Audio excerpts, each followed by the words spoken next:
Fantastic Mr. Fox, Roald Dahl, illustrated by Quentin Blake. To Olivia. 1. The Tree Farmers. Down in the valley, there was 3 farmers. The owners of these farms had done well. They were rich men. They were also nasty men.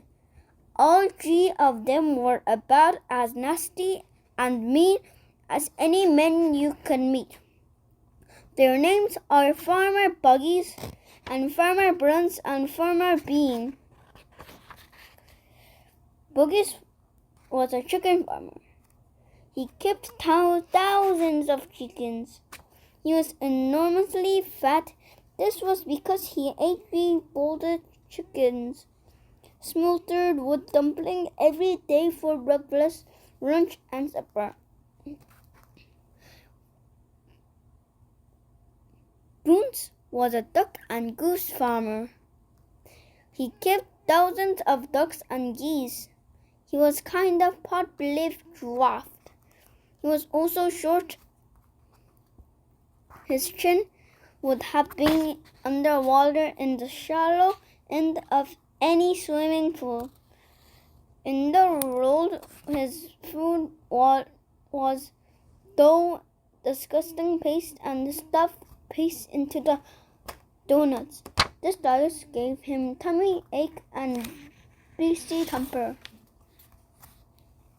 Bean was a turkey and apple farmer. He kept thousands of turkeys in an orchard full of apple trees. He never ate any food at all. Instead, he drank gallon and strong cider, which made him from the apples in orchard. He was thin as a pencil and the cleverest of all.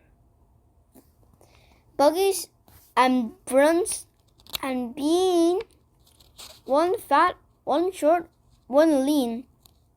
These horrible crooks, so different, look so different in looks, were none less equally mean. That is what the children frowned and used to sing when they saw them. 2. Mr. Fox.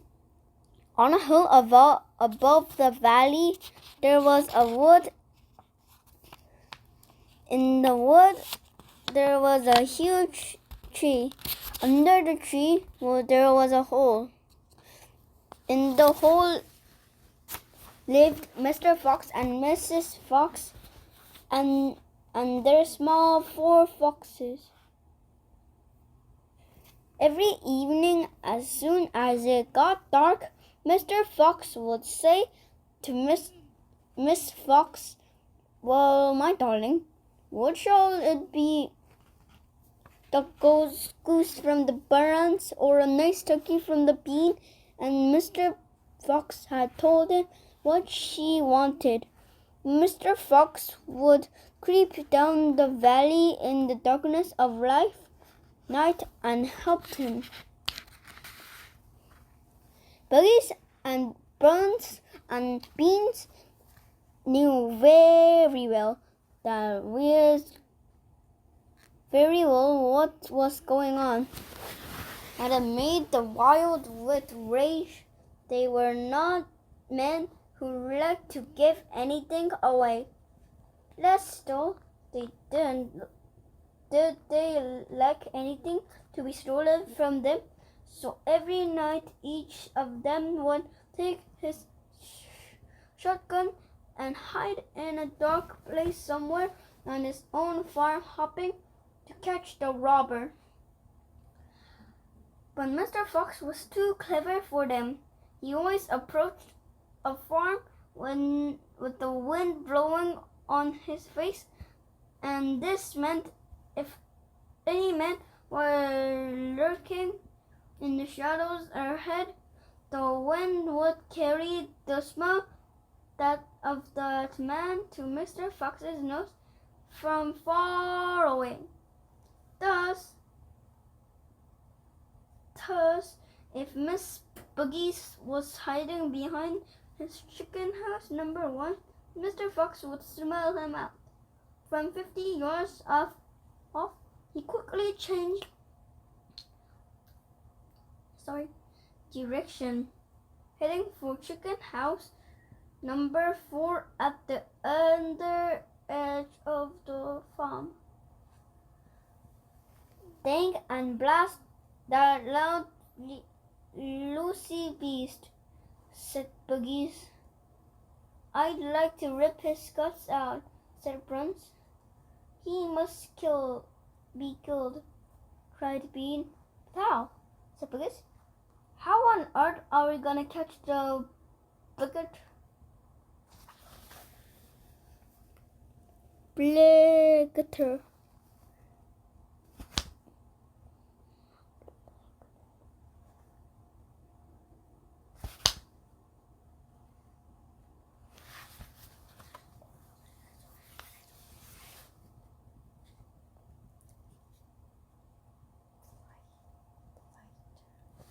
Blighter. Bean picked his nose directly with the long finger. I have a plan, he said. You'd never had a decent plan yet, said Bruns. Shut up and listen, said Bean. Tomorrow night we shall hide just outside in the hole where the fox lives. We wait until there he comes out. Then bing, bing, bang, bang. Very clever, said Bruns. But first we shall have to find the hole. My dear Bunsy, I really found it, he said. The crafty Bean. It's off the woods on the hill. It's under a huge tree. The shooting. Well, my darling, said Mr. Fox. What shall it be tonight? I think we should have a duck tonight.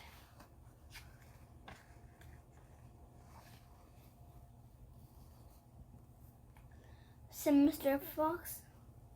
Bring us 2 fat ducks, if you please, 1 for you and me, and 1 for the children. Ducks it shall be, said Mr. Fox.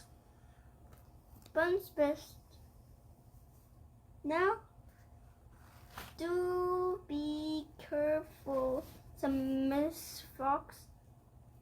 My darling, said Miss Fox, I could smell those goons a mile away.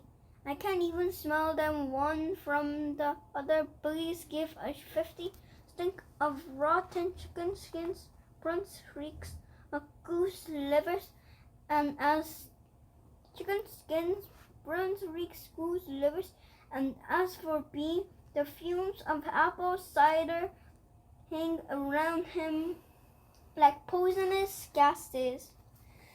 Yes, but just don't get careless, said Mr. Fox. You know they will be waiting for you, all 3 of them. Don't you worry about me, said Mr. Fox. I'll see you later. But Mr. Fox would not have been quite so cocky. He had known exactly where the 3 farmers were waiting at the moment. They were just outside the entrance of the hole, each one crouching behind a tree with his gun loaded. And what is more, they have chosen the position very carefully, making carefully, making sure that the wind was not blowing from them towards the fox's hole. In fact, I was blowing in them opposite direction. There were no chance of them being smelled out. Mr. Fox kept in the dark tunnel to the mouth of his hole. He poked his long, handsome face out of the night air and sniffed once. When he moved an inch or 2 forward and stopped, he sniffed again. He was always especially careful when coming out from his hole. He inched forward a little more. The front half of his body was now in the open. His black nose twitched from side to side, sniffing and sniffing for the scent of danger. He found none, and he was just about to go throwing for Roald into the wood, and he heard, or thought he heard, a tiny noise, soft rustling sound, as though someone had moved the foot so gently through the patch of dry leaves. Mr. Fox flattened his body against the ground and very still. His ears pricked as he waited a long time. But he heard nothing more. It must have been a field mouse, he told himself.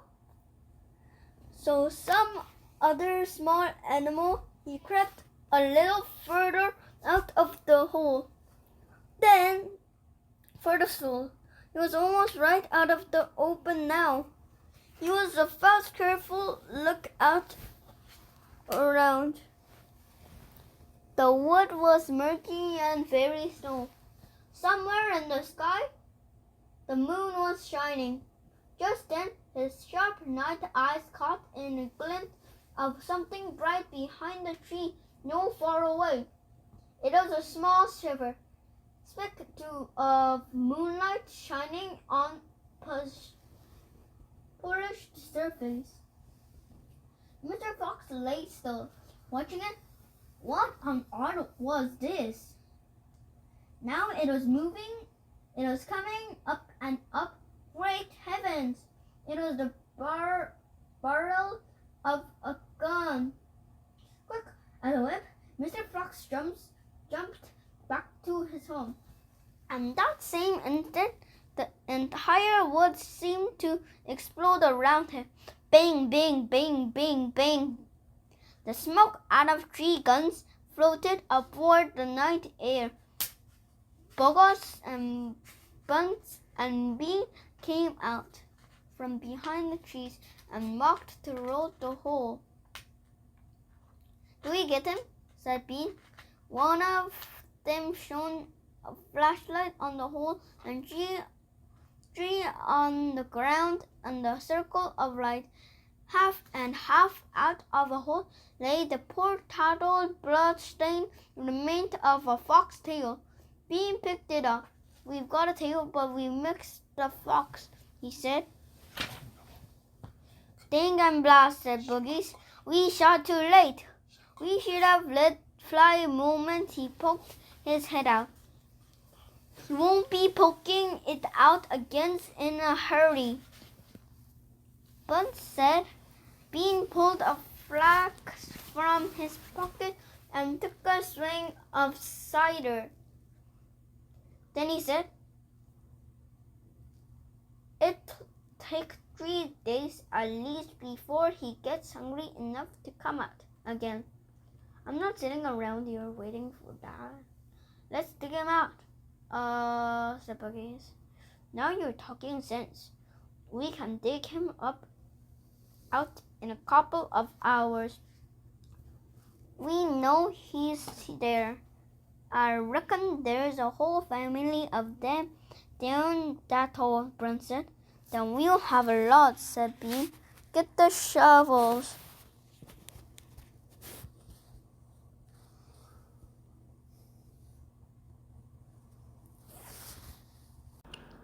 "4. The terrible shovels."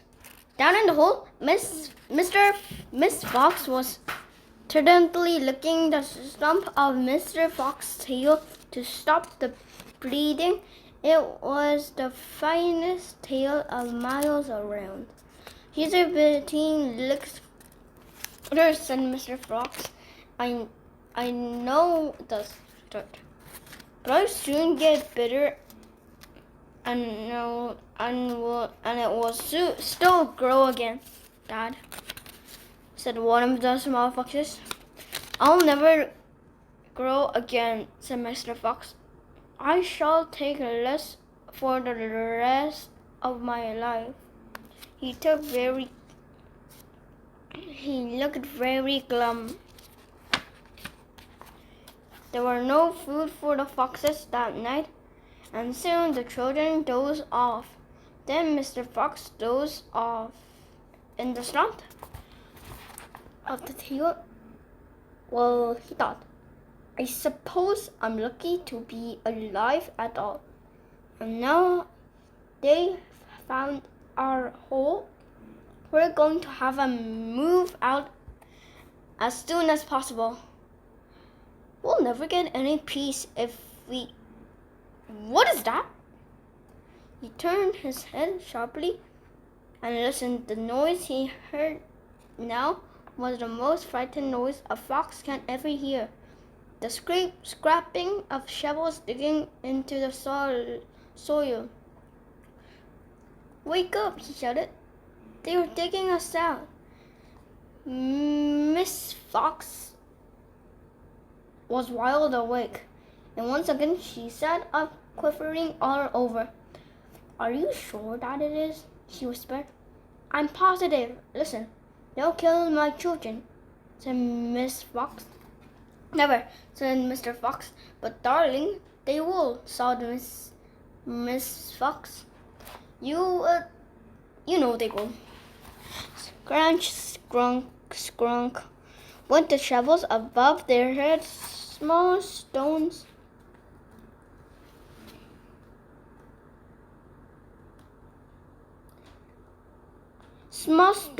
and bits of earth began falling from the roof of the tunnel. How will they kill us, Mummy? Asked one of the small foxes. His round black eyes were huge with fright. Will there be dogs? He said. Mrs. Fox began to cry. She gathered her 4 children close to her head and held them tight. Suddenly there was an especially loud crunch above their heads, and the sharp end of a shovel right came through the ceiling. The sight of this came right through the side of this awful thing seemed to have an electric upset upon on Mr. Fox. He jumped up and shouted, I've got it. Come on. There's not a moment to lose. Why did I think of it before? Think of what, Dad? A fox can dig quicker than a man, shouted Mr. Fox, beginning to dig. Nobody in the world can dig as quick as a fox. The soil began to fly out furiously behind Mr. Fox. Mrs. Fox ran forward to help her. So did the 4 children. Go downwards, orders Mr. Fox. We've got to go deep as we possibly can get. The tunnel began to grow longer. It sailed steeply downward, deeper below the surface of the ground. It went the mother, and the surface of the ground it went. The mother and father and all 4 of the children were digging together. Their front legs were moving so fast you couldn't see them. He grandly had scrunching and scraping of the shovels became fainter and fainter. After about an hour, Mr. Fox stopped digging. Hold it, he said. They all stopped. They turned and looked back up the long tunnel they had just dug up. All was quiet. Pew, said Mr. Fox.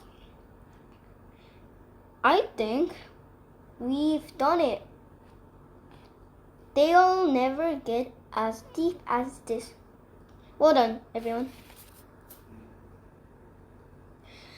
They all sat down panting for breath, and Miss Fox said to her children, I should like you to know that it wasn't for your father.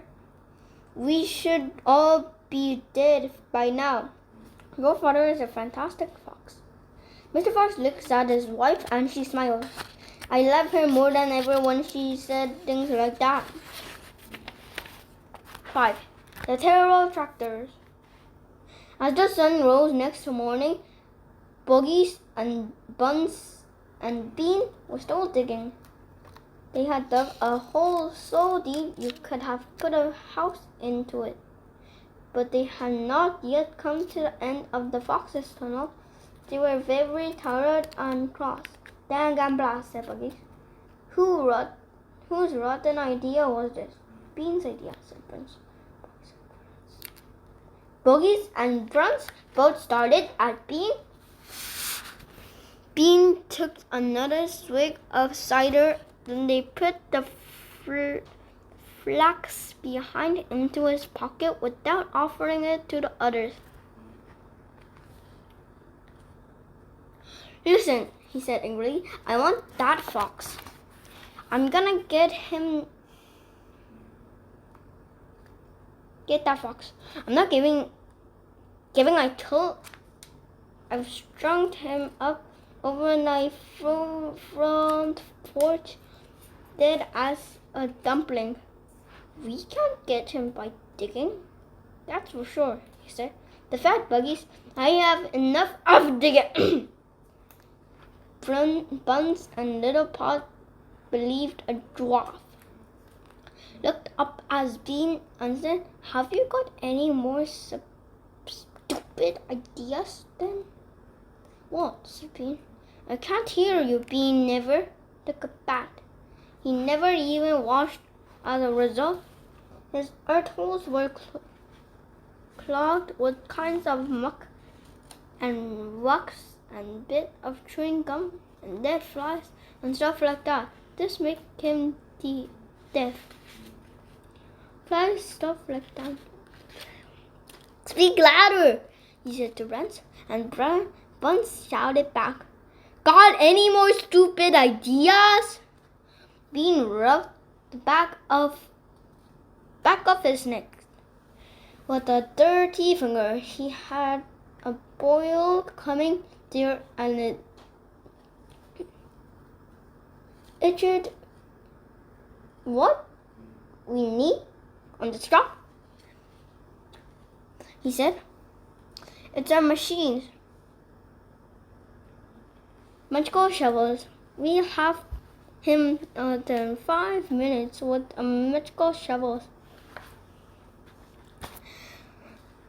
This was a pretty good idea, and the other two had to empty it. "All right then," Bean said, taking charge. "Boogies, you stay here and see Fox doesn't escape.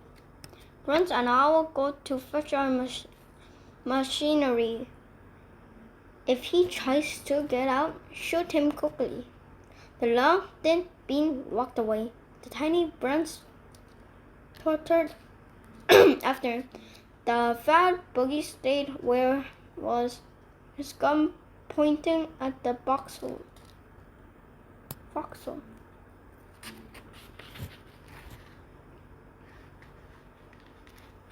Soon, two enormous caterpillar tractors with magical shovels on their front ends came clacking into the wood. Bean was driving one, Bunnies the other, Buns the other. The machines were both black.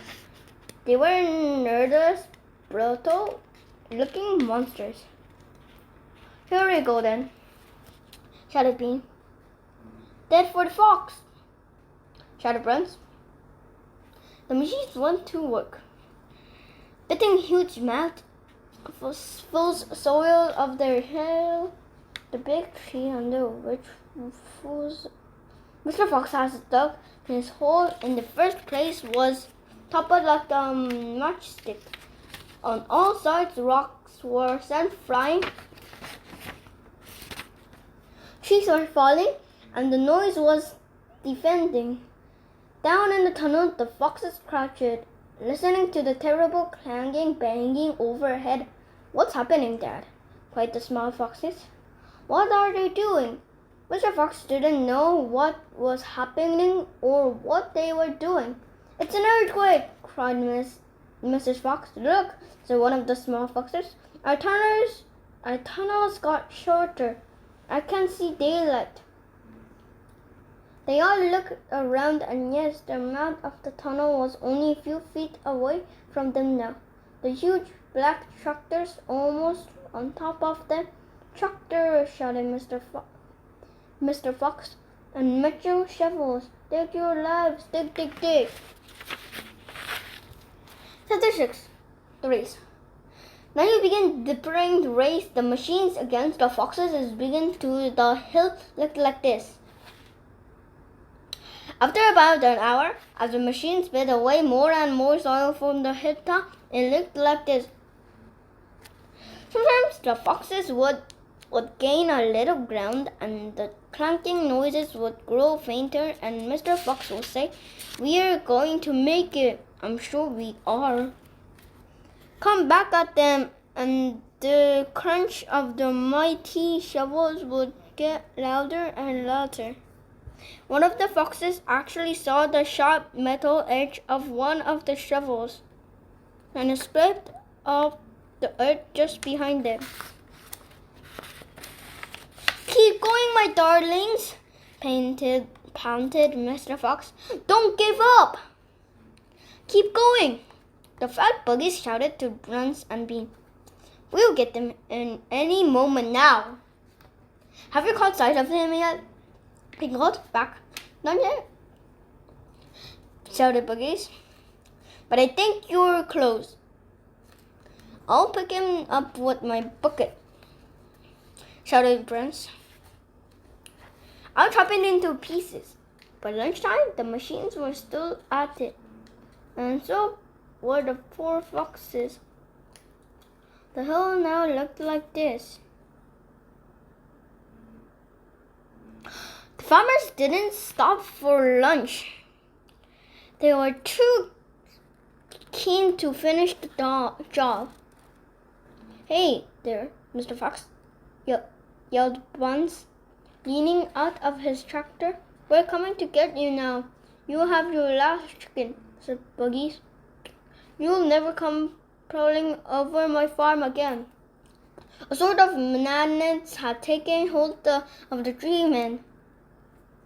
The tall, skinny Bean and Drawfish Putt Bell-eyed Bruns were driving their machines like maniacs. By 5 o'clock in the afternoon, this is what had happened to the hill.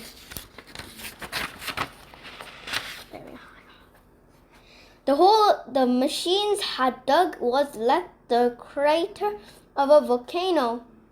It is such an extraordinary sight that crowds of people came rushing out from the surrounding villages to have a look. They stood on the edge of the crater and started down at Buggies and Buns and Beans. Hey there, Buggies. What's going on?" "We're after a fox." "You must be mad." The people cheered and laughed, but this only made three farmers more furious and more obstinate and more determined than ever not to give up until they caught the fox.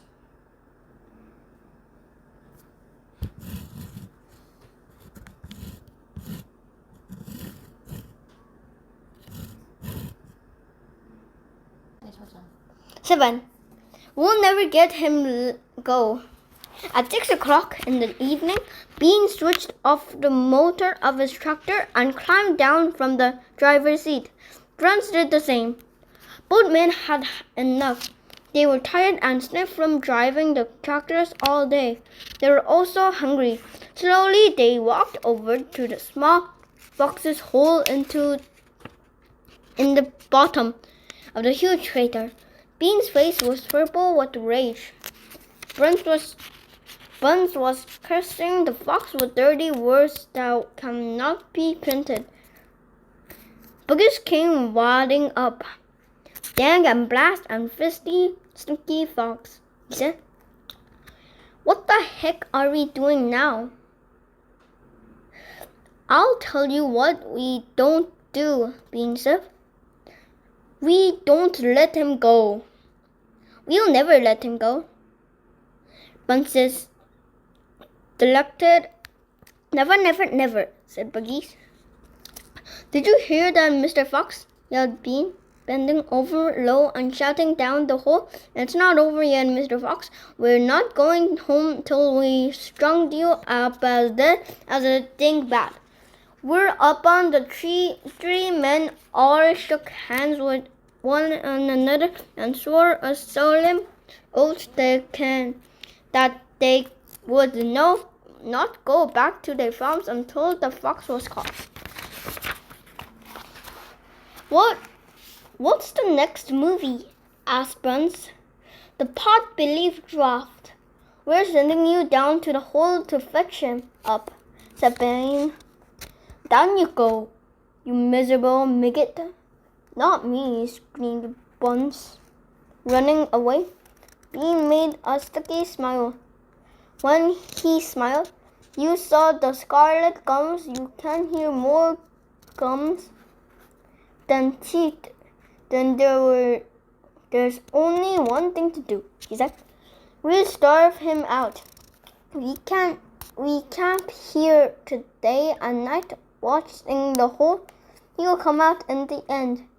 He'll have to.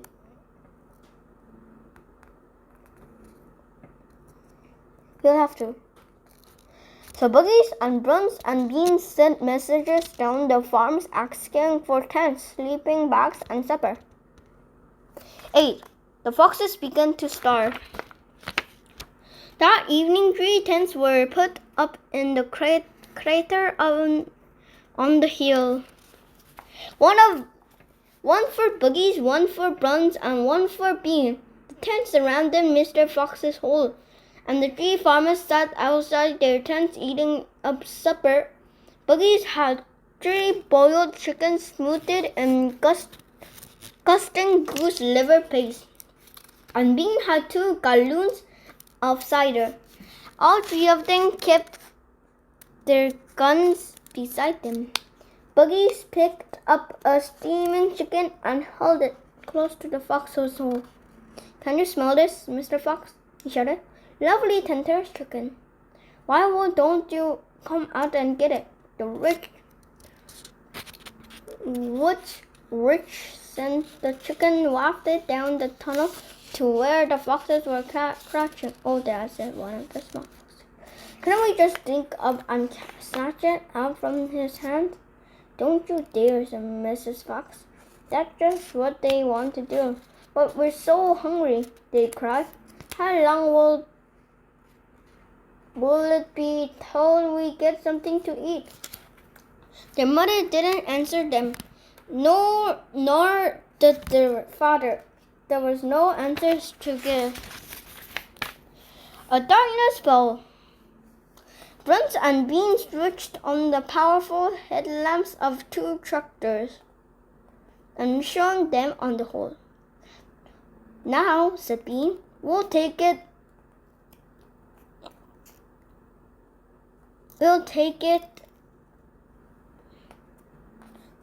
It turned to keep watch and watches while 2 sleep, and so on all through the night. Buggy said, what if the fox digs a hole right through the hill and comes out of the other side? You didn't think of that one, did you? Of course I did, said Bean, pretending he had. Go on. Then tell us the answer, said Buggies. Bean picked something small and black out of his ear and flicked it away. How many men do you have?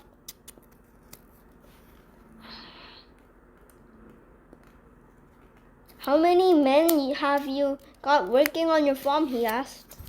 35, Buggy said. I've got 36, Brun said. And I've got 37, Bean said. That makes 118 men all together. We must order them to surround the hill. Each man will have a gun and a flashlight.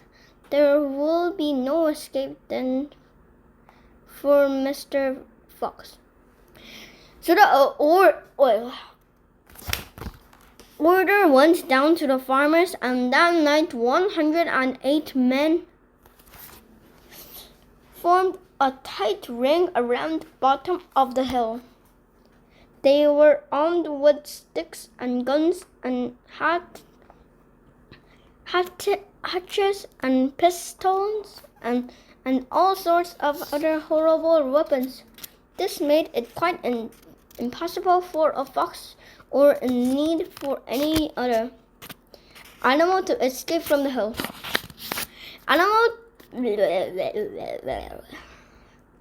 The next day, the watching and waiting went on. Buggies and buns and beans sat up on small stools, staring at the fox's hole. They didn't talk much. They just sat there with their guns on their laps. Every so often, Mr. Fox would creep a little closer towards the mouth of the tunnel and take it a sniff. Then he would creep back again and say, "They're still there." "Are you quite sure?" Mrs. Fox was asked. Positive," said Mr. Fox. "I can smell the man being a while away. He stinks."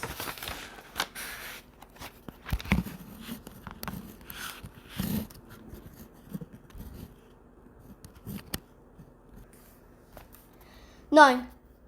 Mr. Fox has a plan." For 3 days and 3 nights of watching game went on. "How long can a fox go without food or water?" Buggies asked on the 3rd day. "Not much longer now," Bean told him. "He'll make a run for it soon." "He'll have to," Bean was right. Down the tunnel, the foxes were slowly but surely starving to death. "If only we could have just a tiny sip of water," said one of the small foxes. "Oh, Dad, can't you go something? Couldn't we make a dash for it, Dad? We'll have a little bit of chance, wouldn't we?" "No chance at all," snapped Mr. Fox. "I refuse to let you go up there and face those guns. I'd sooner you stay down here and die in peace."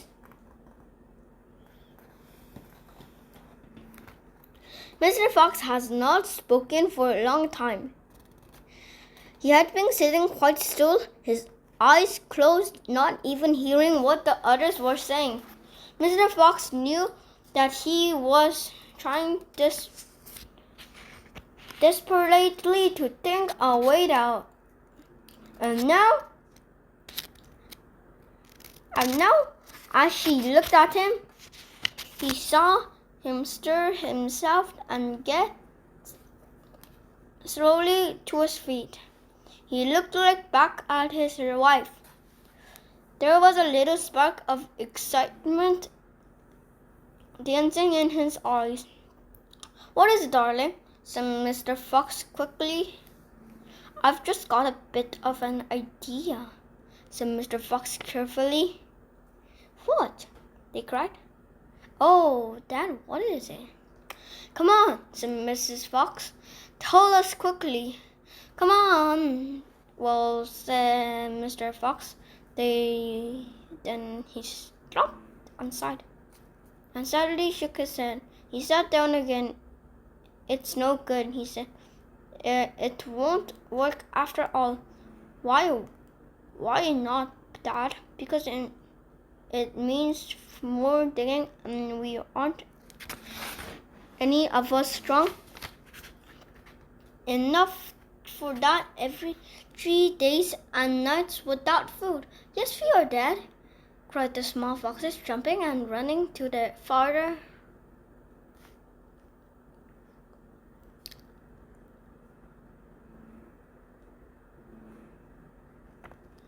up and running to the father. "We can do it. You see if we can't, so can you." Mr. Fox looked at the 4 small foxes and he smiled. "What fine children I have," he thought. "They are starving of death and they haven't had a drink for 3 days, but they are still unfeeded. I must not let them down. I suppose we could give it a try," he said. Slowly, Mr. Fox got to her feet. He was suffering water She was very weak. I'm so sorry, she said, but I don't think I'm gonna be much help. You stay right where you are, my darling, said Mr. Fox. We can handle this by ourselves. 10. Buggy's Chicken House, number 1. This time we must go in a very special direction, said Mr. Fox, pointing sideways and downward. So he and his 4 children started to dig once again. The work went much more slowly now, yet they kept it with a great courage, and little by little tunnel began to grow. Dad, I wish you could tell us where we are going, said one of the children. I dare not do that, said Mr. Fox, because this place I'm hoping to get to is so marvelous that if I describe it to you and you will go crazy with excitement. Then if we fail to get there, which is possible, you will die of disappointment. I don't want to raise your hopes too much, my darlings. For a long time they kept on digging for how long they did not for a long time. They kept on digging for how long they did not know, because there were no days and no nights down there in the murky tunnel. But at last Mr. Fox gave the order to stop. I think he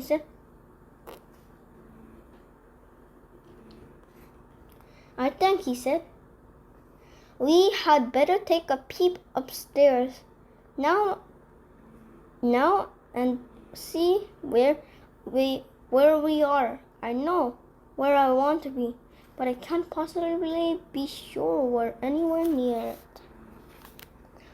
Slowly, the foxes began to slope the tunnel up towards the surface, and up it went until suddenly they came to something hard above their heads, and they couldn't go up any farther.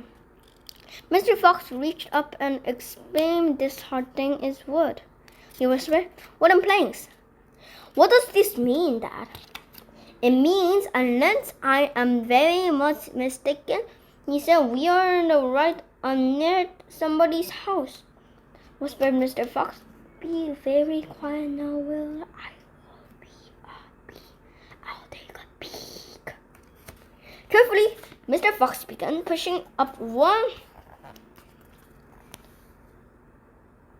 of the floorboards. The board creaked most terribly, and they all ducked down, waiting for something awful to happen. Nothing did, so Mr. Fox pushed up a second board. Then, very cautiously, he poked his head up through the gap. He let out a shriek of excitement. "I've done it!" he yelled. I've done it first time. I've done it. He pulled himself up through the gap on the floor and started pranking and dancing with joy. Come on up," he sang out. "Come up and see where you are, my darlings. What a sight for a hungry fox. Hallelujah. Hooray, hooray." The 4 small foxes scrambled up of the tunnel, and what a fantastic sight it was that now met their eyes. They were in a huge shed.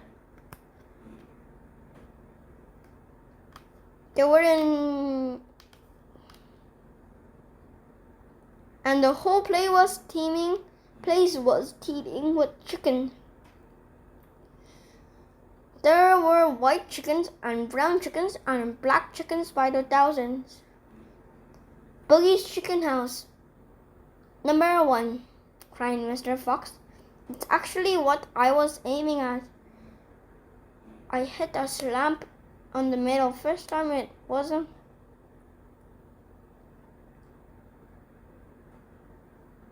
Isn't that fantastic?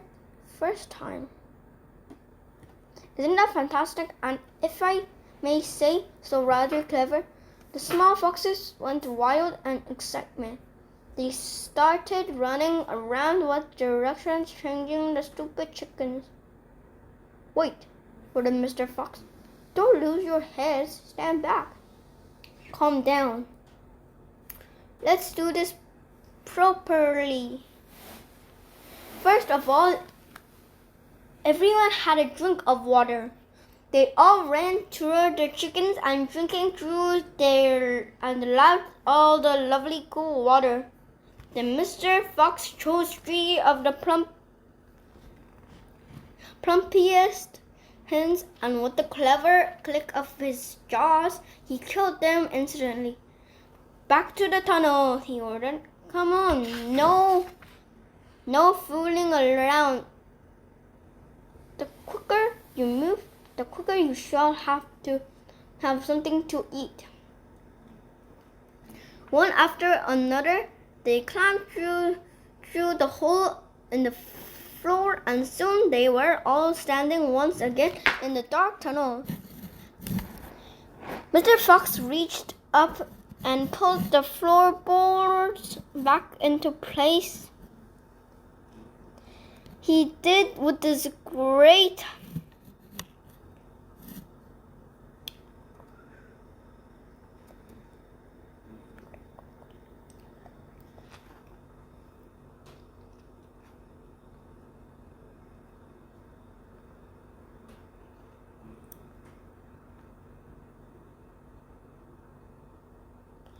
care. He did it so that no one could tell they ever have been moved. My son, he said, giving the 3 plump hens to the biggest of his 4 small children. Run back with these to your mother. Tell her to prepare a feast. Tell her to rest for us. We'll be along in a jiffy as soon as we have made a few other little arrangements. Chapter 11. A surprise for Mrs. Fox. The small fox ran back along the tunnel as fast as he could. Carrying the 3 plump hens, he was exploring with joy. Just wait, he kept thinking. Just wait till Mommy sees these.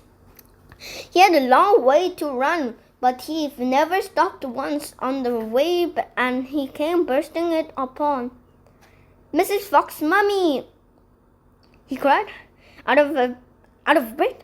Look, Mommy, look. Wake up and see what I've brought for you. Mrs. Fox, who was weaker than ever now from lack of food, opened an eye and looked at the hens. I'm dreaming, she muttered, and closed the eye again. All of a sudden, a deep voice above their heads said, Who goes there? The foxes jumped and looked up quickly and saw peeking through a small hole in the roof on the tunnel for a long black pointed furry face. Badger, cried Mr. Fox. Foxy, cried Badger. My goodness me. I'm glad I found someone at last. I've been digging around in circles for 3 days and nights. I haven't foggiest idea where I am. Badger made the hole of the ceiling bigger and dropped down beside the foxes. A small badger,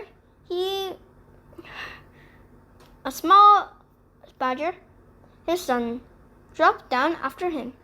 Haven't you heard what happened up the hill? Badger said excitedly. It's Charles.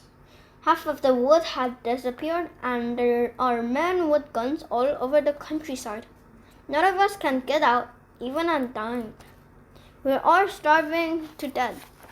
Who is we? Said Mr. Fox. All us diggers. That's me and my mole and rabbit and all our wives and children. Even Weasley, who can usually sneak out of the tightest spots, is right now hiding down my hole with Mrs. Weasley and six kids. What on the earth are we gonna do, Foxy? I think we've finished.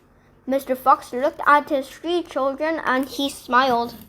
The children smiled back at him, sharing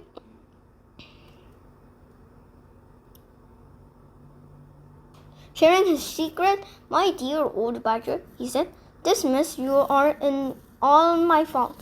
I know it's your fault, said Badger furiously, and the farmers are not gonna give up till they've got you. Unfortunately, that means us as well. It means everyone on the hill. Badger sat down and put a paw around my small son. We're done for it, he said softly. My poor wife up there is so weak she can't dig another yard. Nor can mine, said Mr. Fox.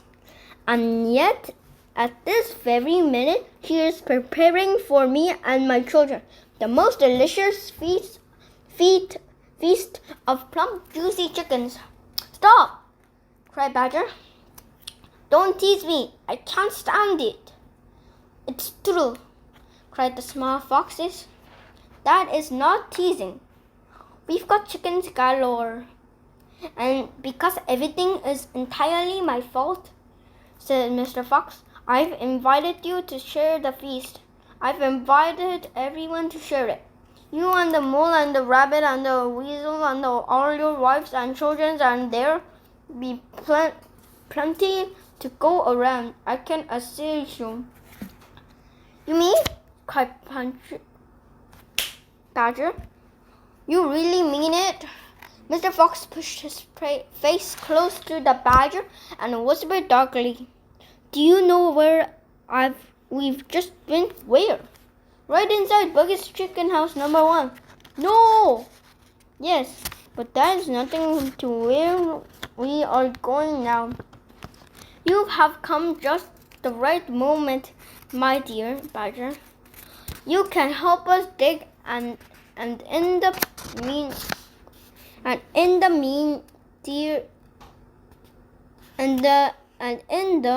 meanwhile, your small son can run back to Mrs.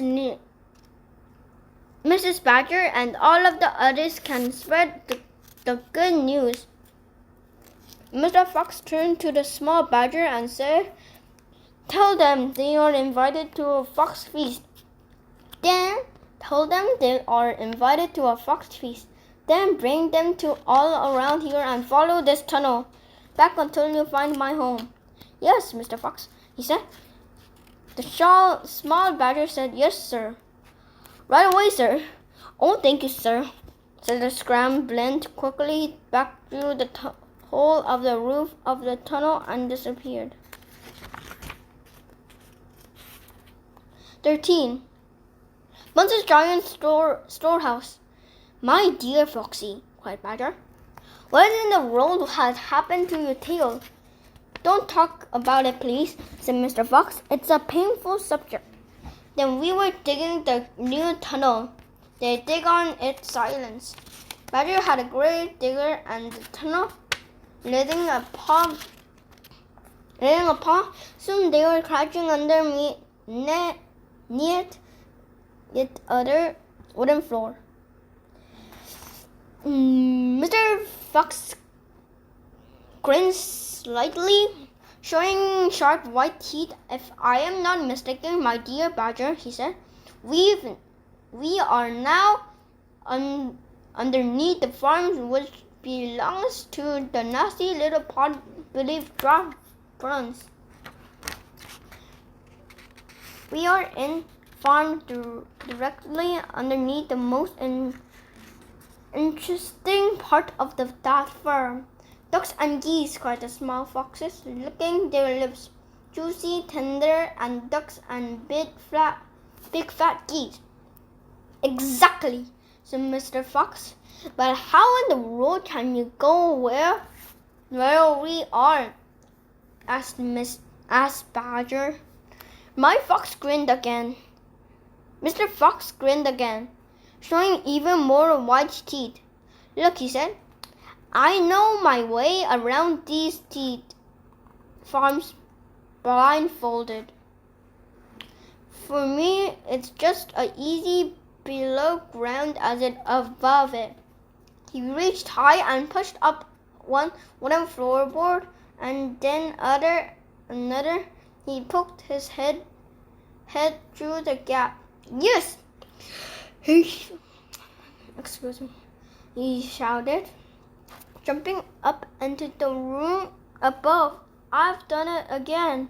I hit the smack of the nose right in the bull's eyes. Come and look. Quickly, Badger and the 3 small foxes scrambled up after him. They stopped and stared at they stood and gaped. They were so overwhelmed they couldn't speak. For what they now saw, kind of fox's dream, a badger's dream, a paradise for hungry animals. This, my dear old Badger, proclaimed that Mr. Fox is Bun's mighty storehouse. All this finest stuff is stored in here.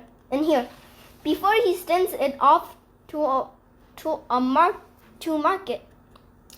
Against all the four walls of the great room snapped. Against the 4 walls and the great room snapped in cupboard and piled upon shelves and reaching from floor ceilings. There were thousands and thousands of the finest and fattest ducks and geese plucked into the ready for roasting. And up above, dangling from the rattlers, there must have been at least 100 smoked hams and 50 sides of bacon. Just feast your eyes on that, cried Mr. Fox, dancing up and down. What do you think of it? A pretty good grub. Certainly, as few springs had begun, Roald says, in their legs, the 3 hungry small foxes and the ravenous, hungry badger sprang forward to grab delicious food. Stop, ordered Mr. Fox. This is my party, so I shall do the choosing. The others fell back, licking their chops. Mr. Fox began.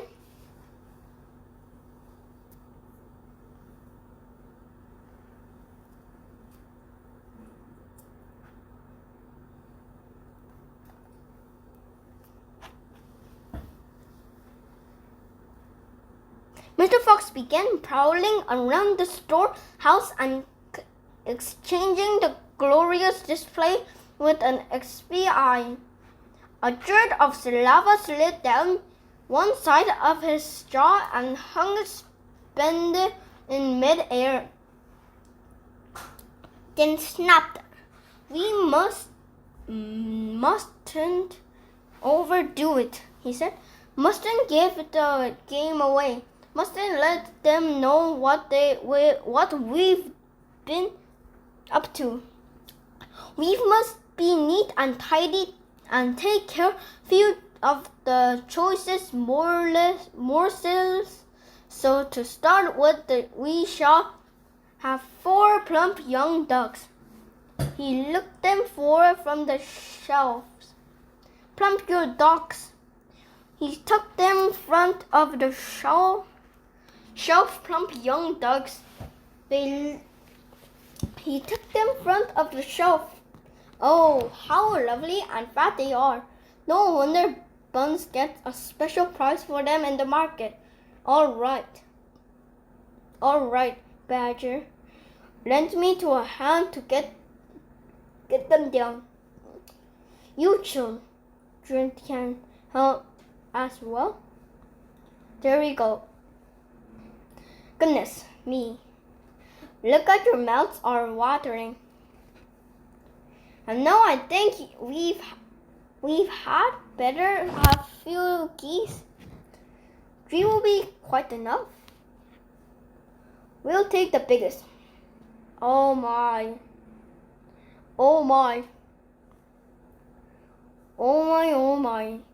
You'll never see finer geese and these in a king's kitchen. Gently does it. That's the way. And what about a couple nice smoked ham? I adored smoked ham. Don't you, Badger? Fetch me. And that step ladder will please. Mr. Fox climbed up the ladder and handed down 3 magnificent hams. And do you like bacon, Badger? I'm mad about bacon, cried Badger, dancing with excitement. Let's have a side of bacon. That big one up there. And carrots, Dad, said the smallest of the 3 small foxes. We must take some of those carrots. Don't be a twerp, said Mr. Fox. You know we never eat things like that. It's not for us, Dad. It's for the rabbits. They only eat vegetables. My goodness me. You're right, cried Mr. Fox. What a thoughtful little fellow you are. Take 10 bunches of carrots. Soon all of his lovely loot was lying in a neat heap upon the floor. The small foxes crouched close, their nose twitching, their eyes shining like stars. And now, said Mr. Fox, we shall have to borrow from our friend's Bruns 2 of those useful push carrots over the corner. He and Badger fetched the push carts and the duck and the geese and hams and the push over carts and ducks, geese and hams and bacon were loaded of them. Quickly the push carts were lowered through the hole in the floor. The animals slid down after them. Back in the tunnel, Mr. Fox pulled the floorboards very carefully into place, so that no one could see they had been moved. My darlings, he said, pointing to 2 of the 3 small foxes, take a cart each, run and back fast as you can to your mother. Give her my love, and tell her we are having gifts for dinner. The badgers, the moles, rabbits, and weasels. Tell her it must be a truly great feast. And then tell her the rest of us will home and soon we'll done one more little job. Yes, Dad. Right away, Dad, they answered and grabbed the trolley, each ran rushing up out the tunnel.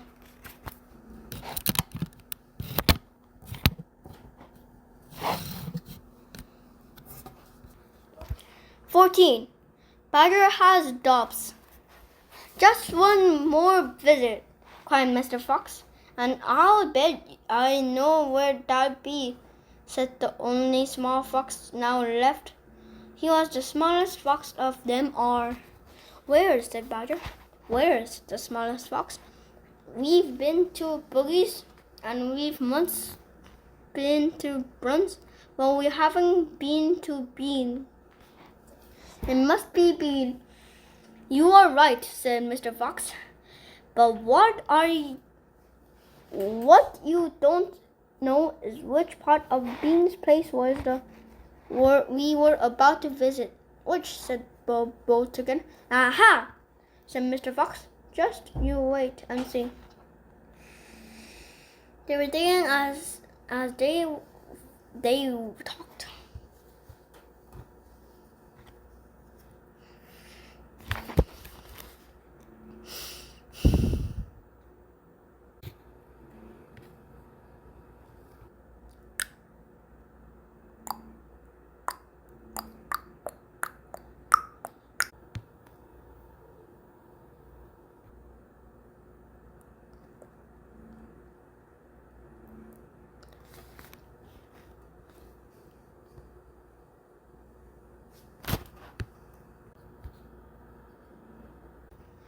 The tunnel was going forward fast.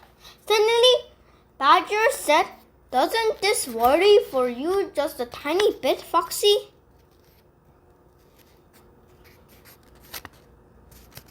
"Worry me?" said Mr. Fox. "What? All this stealing?" Mr. Fox stopped digging and started Badger as drew his gone completely dotty. "My dear old furry flump," he said. "Don't you know anyone in the whole world who wouldn't swipe a few chickens in his children were starving to death?" There was a short silence while Badger thought deeply about it. "You were far too respectful," said Mr. Fox. "There's nothing wrong about being respectful." "Look," said Mr. Fox, "Buggies and Buns and Beans are out to kill us. You'll realize that, I hope." "I do, Foxy. I do indeed," said the gentle Badger. "But we've not going to stop their level. We won't want to kill them." I should hope not, indeed," said Badger. "We wouldn't dream of it," said Mr. Fox. "We shall simply take a little food out of there and there to keep us and our families alive, right?" "I suppose we'll have to," said Badger. If they want to be horrible, let them."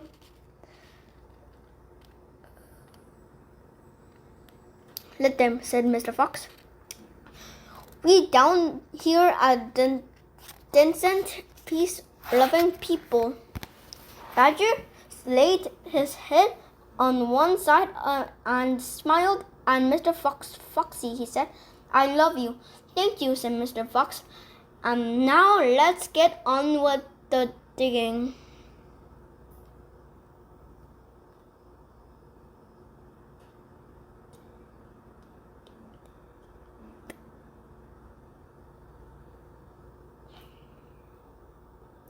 "5 minutes later, Badger's front paws hit against something flat and hard. "What on earth is this?" he said. "It looks like a solid stone wall." He and Mr. Fox scraped away the soil. It was a wall, but it was built of bricks, not stones. The wall was right in front of them, blocking their way. "Who in the world would build a wall under the ground?" asked Badger. "Very simple," said Mr. Fox. "It's a wall of an underground room. And if I'm not mistaken, it is actually what I'm looking for." 15. Bean's secret cider cellar. Mr. Fox examined the wall carefully. He saw that the cement between the bricks was old and crumbly. So he loosened a brick without much trouble, and the brick has been. There popped a small, sharp-faced with whiskers. "Go away," it snapped. "You can come in here. It's private." "Good Lord," said Badger. "It's Rat." "You stucky beast," said Mr. Fox. "I shall have this will We'll find you down here somewhere. Go away, shrieked Rat. Go on, beat it. This is my private pitch. Shut up, said Mr. Fox. I will not shut up, cried Rat. This is my place. I got here first. Mr. Fox gave a brilliant smile, flashing his white teeth. My dear Rat, he said softly, I am a hungry fellow, and if I don't hop it quickly, I shall eat you in one gulp. That did it. Rat popped back fast out of sight. Mr. Fox laughed and began pulling more bricks out of the wall. Then he had made a biggish hole. He crept through it. Badger and the smallest fox followed him in. Then they found themselves in a vast, damp, gloomy cellar. This is it, cried Mr. Fox. This is what? Said Badger. The place is empty. Where are the turkeys? Asked the smallest fox, staring into the gloom. I thought Bean was a turkey man. He is a turkey man, said Mr. Fox, but we're not after turkeys now. We got plenty of food. Then what do we need, Dad? Take a good look around, said Mr. Fox. Don't you see anything interested you? Badger and the smallest fox peered into the half darkness. As their eyes began accustomed to the gloom, they began to see.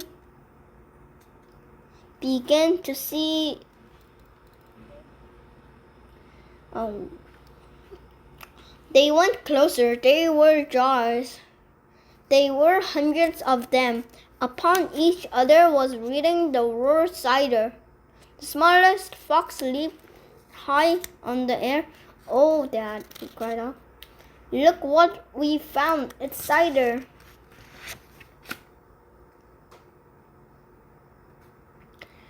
Exactly, said Mr. Fox. Tremendous, shouted Badger. Bean secret cider cellar, said Mr. Fox. But go carefully, my dears. Don't make a noise. This cellar is right underneath the farmhouse itself. Cider, said Badger. It's especially good for badgers. We take it as medicine. One large glass 3 times a day with meals and one other bedtime. It will make the feast into a banquet, said Mr. Fox. While they were talking, the smallest fox had sneaked a jar off the shelf and had taken the glove. Wow, he gasped. Wowee! You must have understand this was not the ordinary weak fizzy cider. The buzzy in his throat, it was the real your throat boiled in stomach. Gasped the smallest fox. This is some cider.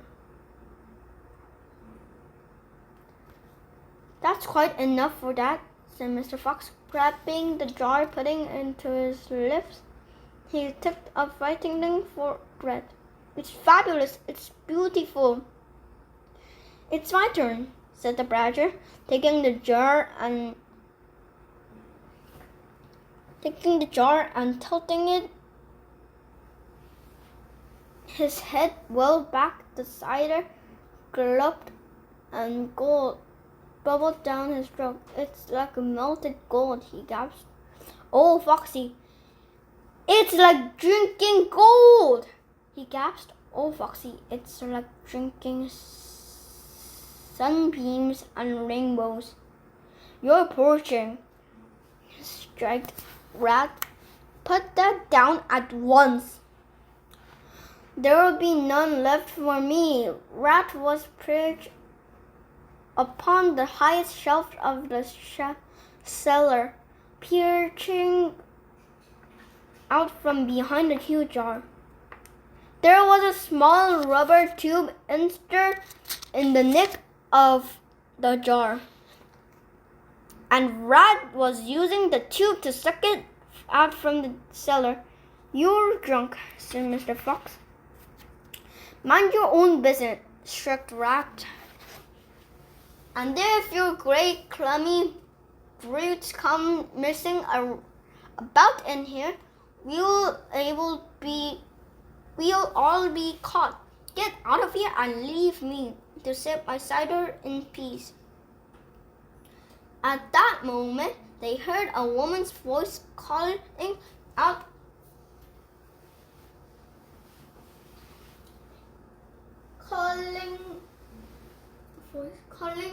of the house above them.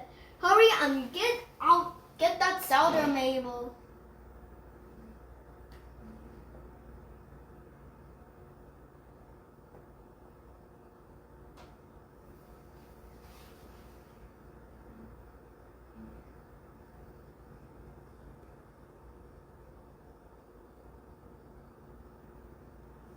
"Hurry and up and get that cider, Mabel," the voice called.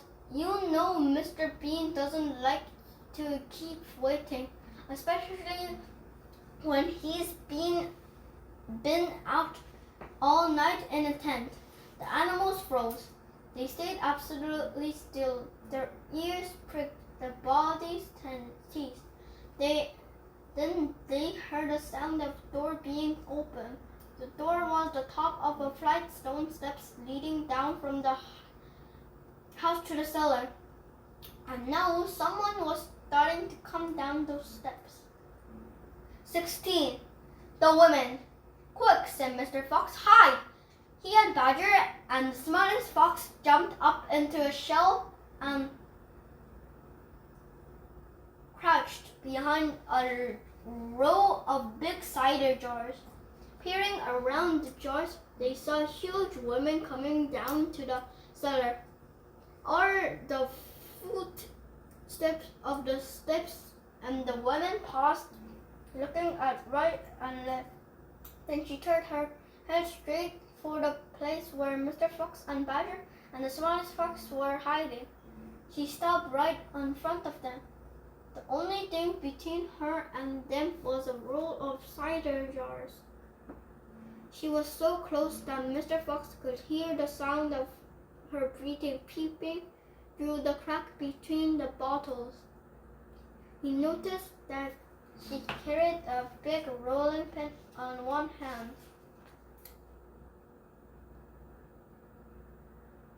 "How many will he want this time, Mr. Bean?" "Mrs. Bean?" the woman shouted. And from the top of the steps, the other voice called back, "Bring up 2 or 3 jars. He drank 4 yesterday," said Mrs. Bean. "Yes, but he won't want the many today because he's going to be up 3 more than a few hours longer. He says the fox is bound to make a run for it this morning. It can't possibly stay down that hole another day without food." The women in the cellar reached out and lifted a jar of cider out from the shelf. The jar she looked was next, but one jar behind which Mr. Fox was crouching.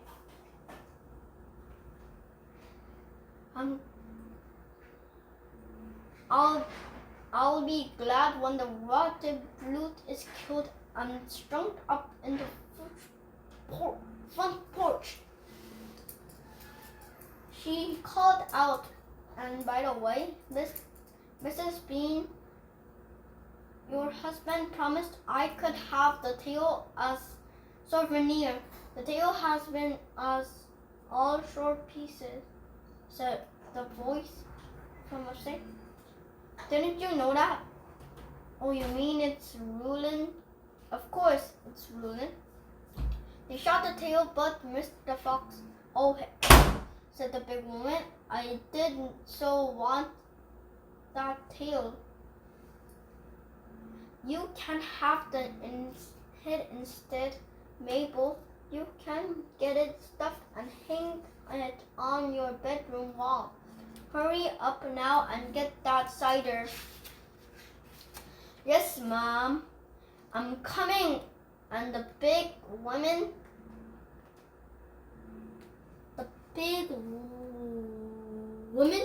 and she took a second jar from the shelf. She takes one more. If she takes one more jar, she will see us. God, Mr. Fox.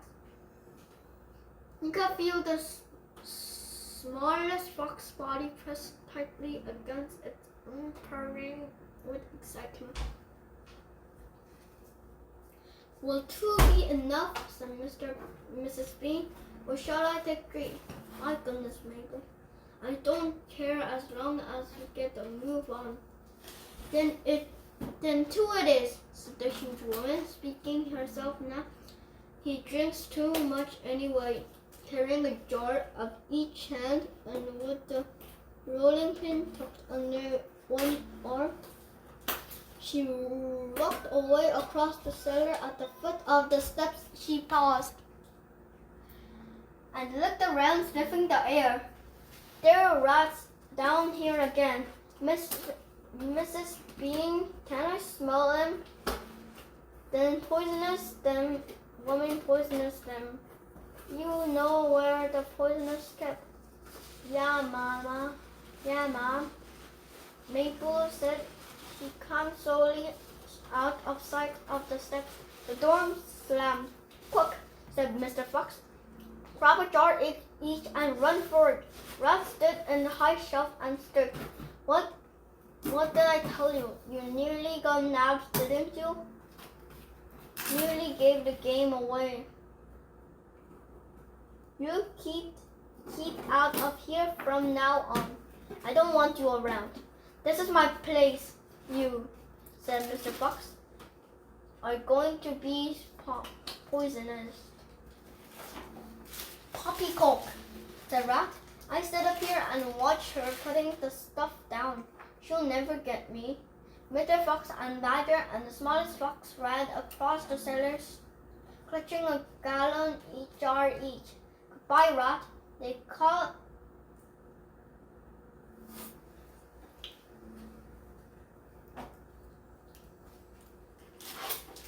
Goodbye, Rat. They called out as disappeared through the hole in the wall. Thanks for a lively cider. Thieves! Struck Rat. Robber, bandits, burglars. 17. The Great Feast. Back in the tunnel, they paused so that Mr. Fox could brick up the hole in the wall. He was humming to himself and putting the bricks back in place. I can still taste glorious cider, he said. What an impudent fellow Rat is. He has bad manners, Badger said. All rats have bad manners. I have never met a polite rat yet. And he drinks too much, said Mr. Fox, putting the last brick in place. Then we are now home to the feast. They grabbed their jars of cider and off they went when Mr. Fox was in front. The smallest fox came next and Badger last. Along the tunnel they flew past the turning and led Brun's mighty storehouse, past Boogie's chicken house number 1, and then up the long time stretch toward the place where they knew Mr. Fox would be waiting. Keep in, my darlings, shouted Mr. Fox. We'll soon be there. I think what was waiting for us at the other end.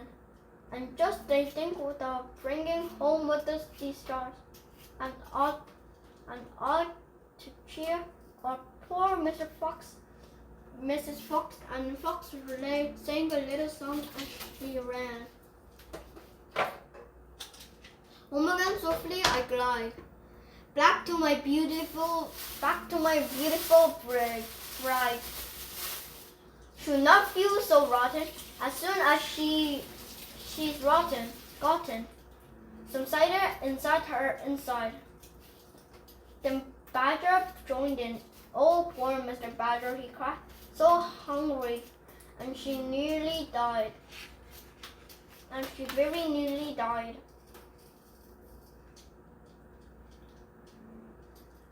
But she'll not feel so hollow. If only she'll swallow some cider inside her inside. They were still singing as they rounded the final corner and burst in upon the most wonderful and amazing sight any of them had ever seen. The feast was just a beginning. A large dining room had been hollowed out of earth, and in the middle of it, seated around a huge table, were no less than 29 animals. They were Mr. Fox and 3 small foxes, Mr. Badger and 3 small badgers, Mole and Mr. Mole and 4 small moles, Rabbit and Mr. Rabbit, Mrs. Rabbit and small 5 rabbits, Weasel and Mrs. Weasel and 6 small weasels. The table was covered with chickens and ducks and geese and hams and bacons, and everyone was tucking into the lovely food. My darling, cried Mr. Fox, jumping up and hugging Mr. Fox. We couldn't wait. Please forgive us. Then she hugged the smallest fox of all, and Mr. Badger hugged Badger, and everyone hugged everyone else.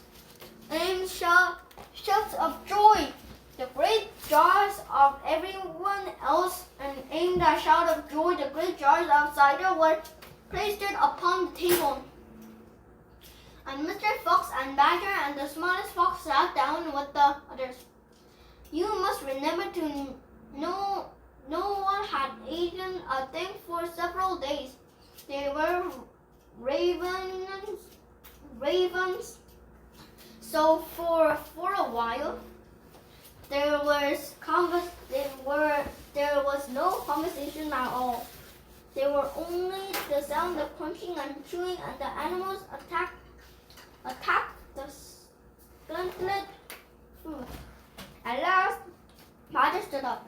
He raised his glass of cider and called out, "A toast! I want you all to stand up and drink a toast for our dear friends who has saved our lives this day. Mr. Fox!" To Mr. Fox. To Mr. Fox. They all shouted, standing up and raising their glasses.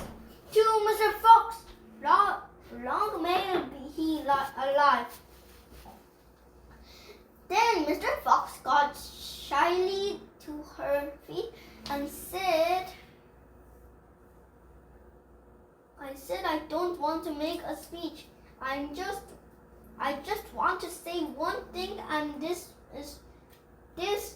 My husband is fantastic, Fox. Everyone clapped and cheered. Then Mr. Fox himself stood up. This delicious meal, he began. Then he stopped in a silence that followed. He let fly a terminated splinch. There was a laughter and more clapping. This delicious meal, my friends, he went on, it was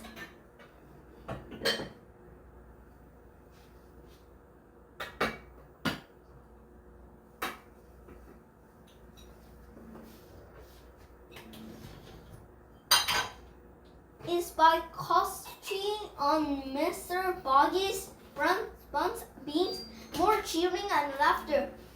And I hope you have enjoyed it much as he let fly another coastal beach. Better out and that, said Badger. Thank you, said Mr. Fox, grinning cordially. But now, my friends, let us be serious. Let's think of tomorrow and the days after that. If we go, we'll be killed, right? Right, they shouted. We'll be shot before we've gone a yard, said Badger. Exactly, said Mr. Fox. But who wants to go out anywhere? Let me ask you that. We are the diggers anyway. Every one of us, we hate the outside. The outside is full of enemies. We only go out because we have to get food for our families. But now, my friends, tunnel leading to three of the finest stores in the world. We do indeed, said Badger. I've seen it. And you know what this means, said Mr. Fox. It means none of us need ever to go out in the open again. There was a buzz of excitement around the table. I therefore invite you all. Mr. Fox went on to stay here forever. Forever, they cried.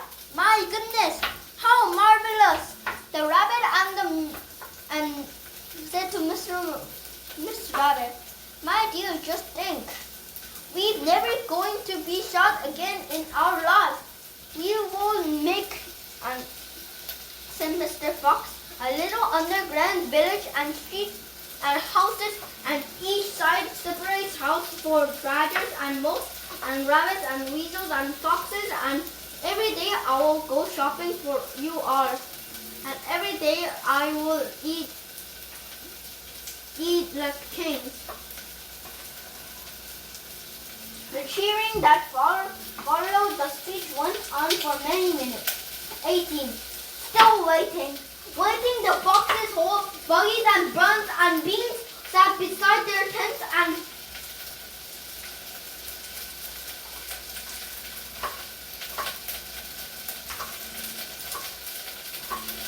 on their left it was beginning to rain. Water was trickling down the necks of three men and into their shoes. He won't stay down there much longer now, Buggy said. The birds must be famished. Ron said. That's right, Bean said. He'll be making a dash for it any moment. Keep your guns handy. They sat there by the hole waiting for the fox to come out. And so far, I know they are still waiting.